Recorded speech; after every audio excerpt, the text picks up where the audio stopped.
नित्य साई बोध 11 मई। कधी कधी बाबा ही किती मनुष्याचा अंत पाहती, भक्ती प्रेम कसास लाविती तेव्हाच देती उपदेश। माधवराव हेमाडपंत से कहते हैं, साईं बाबा की लीलाएं अगाध है, कितनी मैं आपको बताऊं। आप जब से शिरडी में आए हैं तब से हम दोनों ने क्या बाबा की लीलाएं कम देखी है। मैं तो देहाती हूँ, आप तो बड़े पढ़े लिखे और शहरवासी हैं। मैं आपको बाबा की लीलाएं क्या समझाऊं। बाबा हमारे पास लोगों को क्यों भेजते हैं हमें नहीं मालूम। बाबा की लीलाएं तो सिर्फ बाबा ही जानते हैं। एक घटना का मुझे स्मरण हो रहा है। साईं बाबा अपने मन में जो संकल्प कर लेते हैं वो किसी भी प्रकार पूर्ण कर ही लेते हैं। मेरे दृष्टि के सामने एक घटना घटित हुई।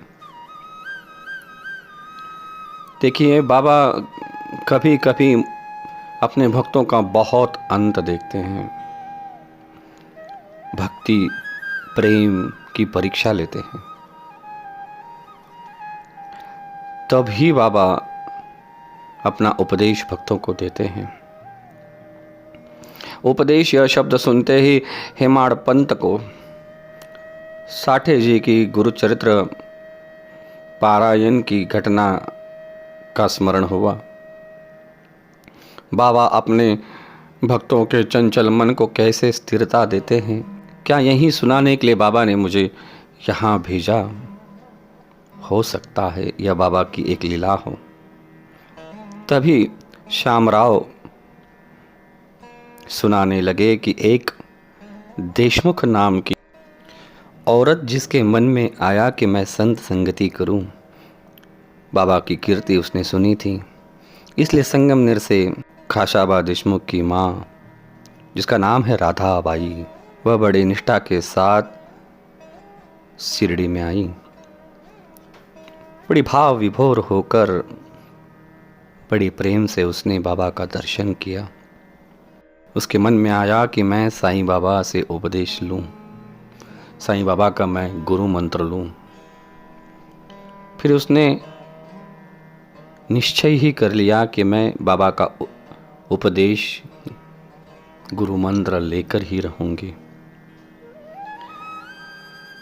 राधाबाई आयु से वृद्धा है, राधाबाई आयु से वृद्धा है, लेकिन उसका निर्धार बड़ा पक्का है। जब तक बाबा मुझे गुरु मंत्र नहीं देंगे, उपदेश नहीं करेंगे, मैं यहाँ से कहीं नहीं जाऊंगी। कुछ दिन के बाद तो उसने खाना पीना भी छोड़ दिया। जब तक बाबा मुझे उपदेश नहीं करेंगे तब तक मैं अन्न का निवाला भी मुख में नहीं लूंगी। यह उसका दृढ़ संकल्प है। धीरे धीरे अनशन के कारण उसकी प्रकृति खराब होने लगी और इसकी बड़ी चिंता माधवराव को होने लगी। माधवराव दौड़ते हुए ही द्वारका माई में गए और बाबा को कहने लगे कि बाबा, वो वृद्धा है, वो माँ है, आपका गुरु मंत्र पाने के लिए उसने अन्न पानी का भी त्याग कर दिया, कहीं उसका प्राण न निकल जाए बाबा। अब तो आप दया कीजिए, अब तो आप उस पे कृपा कर दीजिए बाबा। उसके बाद बाबा ने जो उपदेश किया वह उपदेश सुनने से आपके भी अविद्या का निरसन हो जाएगा। आज का साई बोध। वृद्धा राधाबाई देशमुख, इसके निमित्त बाबा ने अपने सभी भक्तों को उपदेश किया है। ओम साई राम।